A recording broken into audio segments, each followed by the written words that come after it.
Convicted murderer Scott Dozier wants to die. He will be Nevada's first execution in over a decade, but a judge has granted a stay in the matter over a controversial drug cocktail.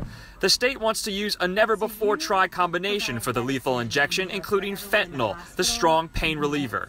That, along with diazepam, commonly known as Valium, and the paralytic cisatricurium. Because of the unknown factor of what these drugs will do and if there'll be pain cause and it'll be cruel, unusual punishment, this has caused the stay in this case.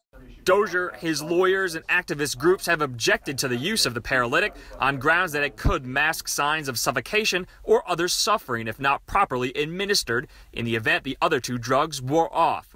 The state expressed frustration over drug companies' reluctance to offer their drugs for such a purpose. The reason we have to pick different drugs that haven't been used in an execution before is because every time there is an execution with a particular drug, the drug companies decide not to sell it to us again. We have no choice but to choose different drugs that are available for purchase. Dozier was convicted of killing and dismembering 22-year-old Jeremiah Thomas in 2007 in a Las Vegas motel room, but officials now don't know when the execution will take place, but the decision will likely be made by the state's Supreme Court. In Las Vegas, Andrew Kraft, Fox News.